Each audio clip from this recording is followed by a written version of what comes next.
آخری چیز ہے، اس کے بعد بھی اگر آنکھ نہیں کھلتی کسی انسان کی تو میں نہیں سمجھتا کہ وہ اپنے گرد اس نے جو یہ فلا تزکوا انفسکم، اس نے جو اپنے گرد تزکیہ نفس کا ایک مصنوعی حالہ بنا لیا ہے، کبھی بھی وہ اس حالے سے نکل سکے گا اگر اس حدیث سے بھی آنکھ نہ کھلی۔ اور وہ حدیث کیا ہے؟ مولانا اشرف علی تھانوی نے اس کو اپنے جو خطبات جمعہ ہیں ان میں نقل کیا ہے، بیہقی کی روایت ہے۔ اوحى اللہ عز وجل الى جبرائیل علیہ الصلوۃ والسلام ان اقلب مدینۃ کذا وکذا باہلھا، اللہ نے حکم دیا حضرت جبرائیل کو فلاں فلاں بستیوں کو الٹ دو اس کے رہنے والوں سمیت۔ قال فقال، حضور نے فرمایا، اس پر حضرت جبرائیل نے عرض کیا بارگاہ خداوندی میں، ان فیہا عبدک فلانا لم یعصک طرفۃ عین، پروردگار اس بستی کو الٹ دوں، اس میں تو تیرا فلاں بندہ بھی ہے جس نے کبھی پلک جھپکنے جتنی دیر بھی معصیت میں بسر نہیں کی۔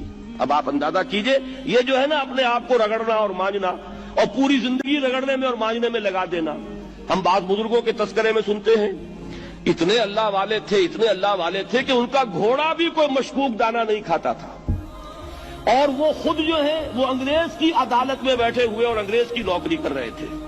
یہ ہے وہ میکروسکوپک اور مائکروسکوپک کا عدم توازن۔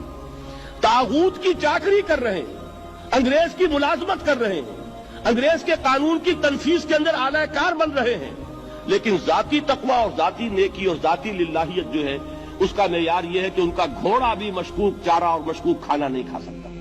یہ ہے وہ عدم توازن، اس کو نوٹ کیجیے گا، جس کو کہ اس حدیث میں محمد الرسول اللہ صلی اللہ علیہ وسلم نے واضح کر دیا کہ حضرت جبرائیل عرض کرتے ہیں کہ اللہ فلاں بستی کو الٹ دوں، اس میں تو تیرا فلاں بندہ بھی ہے جس نے پلک جھپکنے جتنی دیر بھی معصیت میں بسر نہیں کی۔ ذاتی نیکی کا اب اس سے اونچا کوئی مقام کوئی شخص مجھے اگر بتا سکے تو میں اس کا مرید ہو جاؤں گا۔ اس سے اونچا کوئی مقام ہوگا کہ آنکھ جھپکنے جتنی دیر بھی کسی نے معصیت میں بسر نہیں کی، ذاتی نیکی کی معراج۔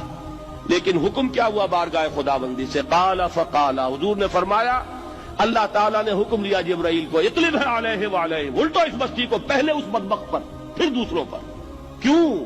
فإن وجهه لم يتمعر في ساعة قط، اس لیے کہ اس کا چہرہ کبھی میری غیرت میں سرخ نہیں ہوا، اس چہرے کا رنگ نہیں بدلا۔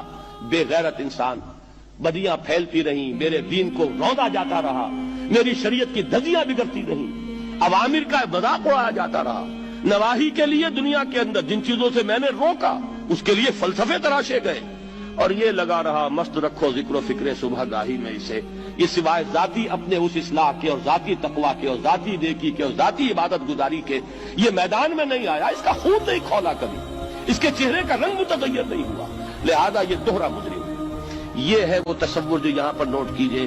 ہاں، اس کے یہ معنی بھی نہیں ہے کہ نماز بھی نہیں پڑھ رہے، روزہ بھی نہیں رکھ رہے، اقامت دین کے کارکن ہیں، فرض نماز آ گئی ہے وہ چلی جا رہی ہے، جماعت کا کوئی اہتمام نہیں ہے۔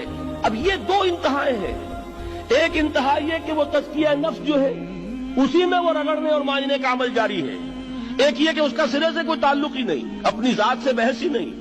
وہ کیفیت وہ ہو گئی ہے جو یہود کی آئی ہے قرآن مجید میں کہ تامرون الناس بالبر وتنسون انفسکم وانتم تتلون الکتاب، کیا تم لوگوں کو نیکی کا حکم دیتے اور اپنے آپ کو بھول جاتے؟